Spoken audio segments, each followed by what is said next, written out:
नमस्कार दोस्तांनो. आपल्या भगवद्गीतेच्या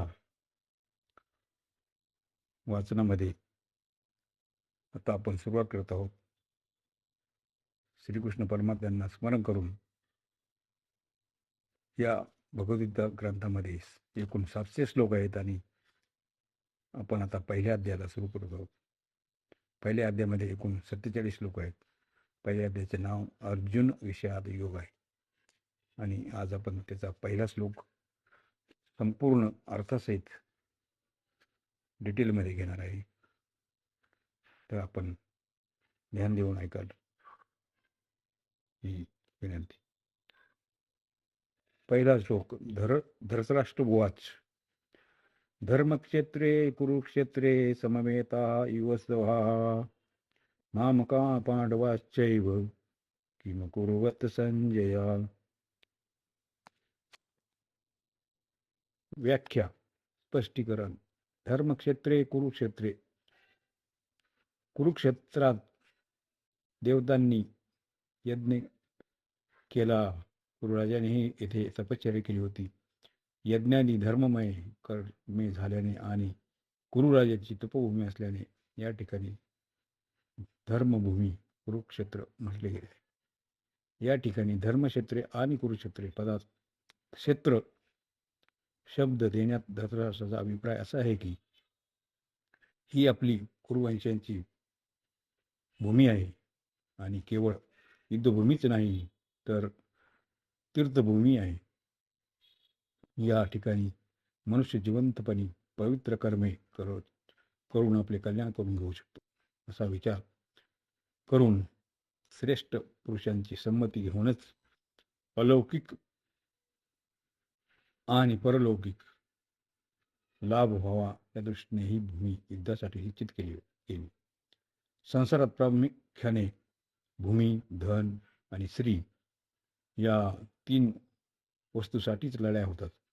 या 3 पैकी राजलोक मुख्यतः भूमीसाठी आपसात लढतात.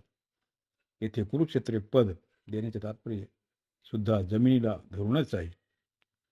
कुरुवंश म्हटला की धृतराष्ट्र आणि पांडूचे पुत्रे त्यात येतातच.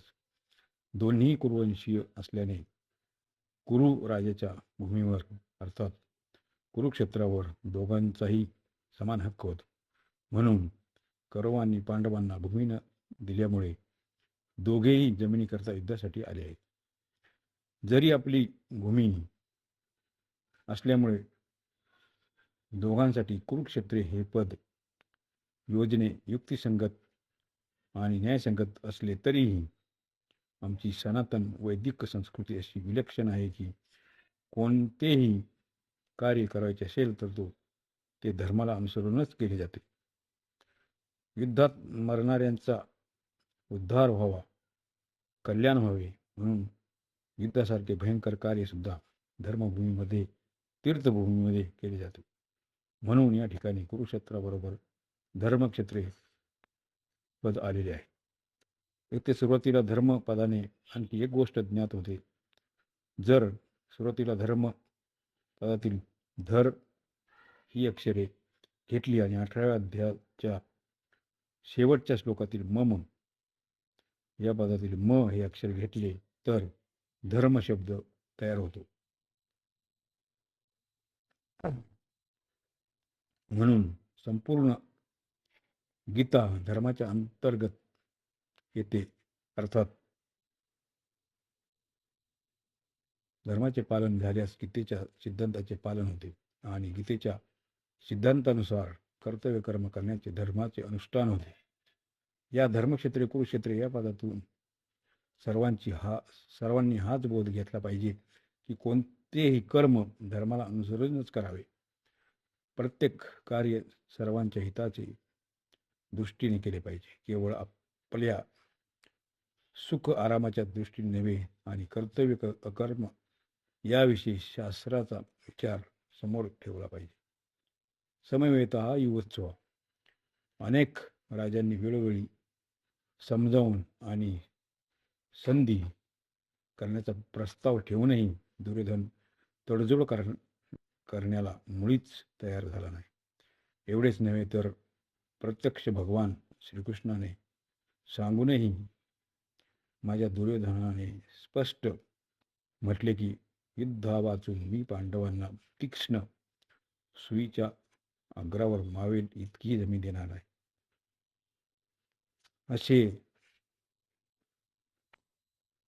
अशा प्रकारे माझे पुत्र आणि पांडूचे पुत्र हे दोन्ही सैन्य समवेत युद्धाच्या इच्छेने एकत्र झाले आहेत. दोन्ही सैन्यांच्या युद्धाची इच्छा होती, परंतु दुर्योधनाच्या मनात युद्धाची इच्छा विशेष बरोत्तर होती. त्याचा मुख्य उद्देश राज्यप्राप्तीचाच होता.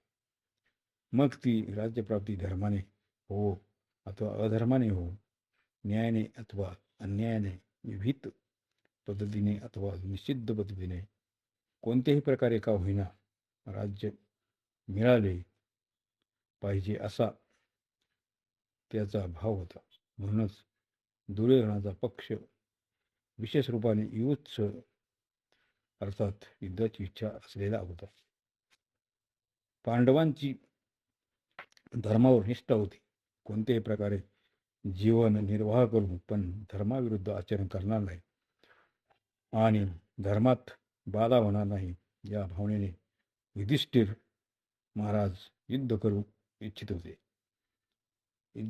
युद्ध करू इच्छित नव्हते, परंतु ज्या माता कुंतीच्या आज्ञेने त्यांनी आपल्या चारही बंधूंसह द्रौपदीशी विवाह केला होता, त्या मातेच्या आज्ञेनेच धर्मराज युद्धाला प्रवृत्त झाले आहेत. अर्थात केवळ आईची आज्ञा पालन करणे हाच धर्म समजून धर्मराज युद्धाला तयार झाले आहेत.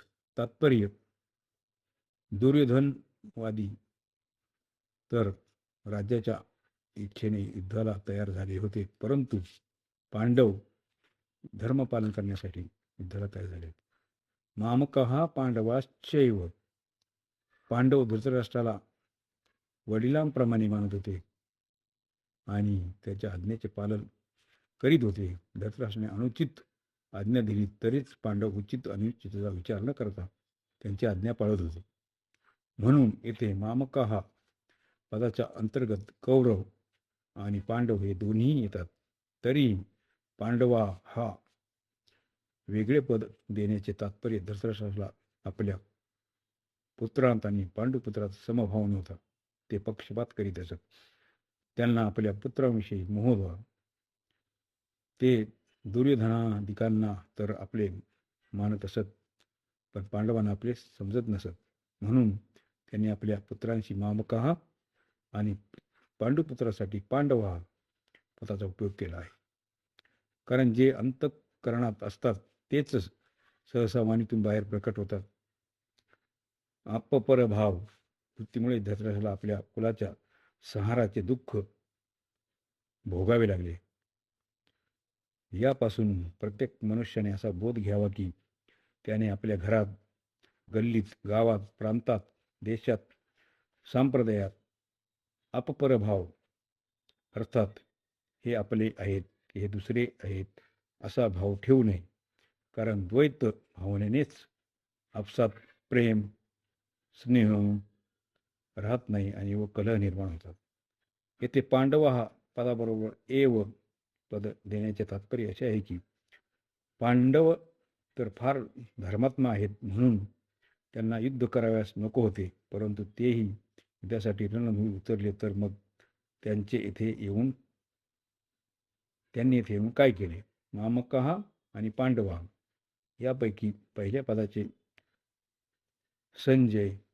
उत्तर संजय दुसऱ्या श्लोकात 13व्या श्लोकापर्यंत येतील. ते असे की आपल्या पुत्र दुर्योधनाने पांडवांचे सैन्य पाहून दुर्योधनाच्या मनात पांडवांविषयी द्वेष निर्माण होण्यासाठी द्रोणाचार्य जाऊन पांडवांच्या प्रमुख सेनापतीची नावे सांगितली. त्यानंतर दुर्योधनाने आपल्याकडील प्रमुख सेनापतीची नावे सांगून त्यांच्या युद्धकलेमधील नैपुण्याची प्रशंसा केली. दुर्योधनाला खुश करण्यासाठी भीष्माचार्यांनी दीर्घ स्वरात आपला शंख वाजविला. ते ऐकून कौरव सैन्याने शंख व इतर रणवाद्ये वाजविली. त्यानंतर 14व्या श्लोकापासून 19व्या श्लोकापर्यंत पांडवा या पदाचे उत्तर देतील की रथामध्ये बसलेल्या पांडवांच्या पक्षाकडील भगवान श्रीकृष्णाने आपला शंख वाजविला. त्यानंतर अर्जुन, भीम, युधिष्ठिर, नकुल, सहदेव इत्यादींनी आपले शंख वाजवले. ज्याच्या नादाने दुर्योधनाच्या सैन्याची हृदय विदीर्ण झाली. त्यानंतर पांडवांची हकीकत सांगत 20व्या श्लोकापासून संजय श्रीकृष्ण आणि अर्जुन यांच्यामध्ये झालेल्या संवादाचा प्रसंग वर्णन करते. किम कुर्वत. किम या शब्दाचे 3 अर्थ होतात: विकल्प, निंदा आणि प्रश्न. युद्ध झाले किंवा नाही असा विकल्प तर येथे घेतला जाऊ शकत नाही, कारण युद्ध सुरू होऊन 10 तास झाले आहेत आणि भीष्माचार्यांना रथावरून खाली पडल्यानंतर संजय हस्तिनापुरी घेऊन धृतराष्ट्राला तेथील घटना सांगत आहे. माझ्या आणि पांडूच्या पुत्रांनी काय केले की ज्यामुळे युद्ध करू लागले. त्यांनी युद्ध करावयास नको होते अशी निंदा अथवा आक्षेप सुद्धा इथे घेतला जाऊ शकत नाही, कारण युद्ध तर चालू होते आणि धृतराष्ट्राच्या मनात सुद्धा आक्षेपपूर्वक विचारण्याची भावना नव्हती. येथे किम या शब्दाचा अर्थ प्रश्न असाच घेणे योग्य वाटते. धृतराष्ट्र संजयापासून निरनिराळ्या प्रकारच्या लहान मोठ्या घटना क्रमवार विस्तारपूर्वक आणि योग्य प्रकारे जाणून घेण्यासाठीच प्रश्न करीत आहे. परिशिष्ट भाव. माझे पुत्र मामकः आणि पांडूचे पांडवः या मतभेदानेच रागद्वेष उत्पन्न झाले. त्यामुळे युद्ध झाले, चलबिचल झाली. धृतराष्ट्र त्यांच्या अंतःकरणात उत्पन्न झालेल्या रागद्वेषाचे फळ हे झाले की 100 कौरव मारले गेले, परंतु पांडव एक सुद्धा मारला गेला नाही. जसे दही घुसळतात तर त्यात चलबिचल निर्माण होते, त्यामुळे लोणी निघते, तसे मामकः आणि पांडवा अशा भेदाने निर्माण झालेल्या चलबिचलने अर्जुनाच्या मनात कल्याणाची अभिलाषा जागृत झाली. त्यामुळे भगवद्गीता रूपी लोणी निघाले. तात्पर्य हे झाले की धृतराष्ट्राच्या मनात झालेल्या चलबिचलने युद्ध निर्माण झाले आणि अर्जुनाच्या मनात झालेल्या चलबिचलने गीता प्रकट झाली. अशा प्रकारे पहिल्या श्लोकाचा समारोप होत आहे. आज आपण येथे थांबू. उद्या पुढचा श्लोक घेऊ. जय श्रीकृष्ण.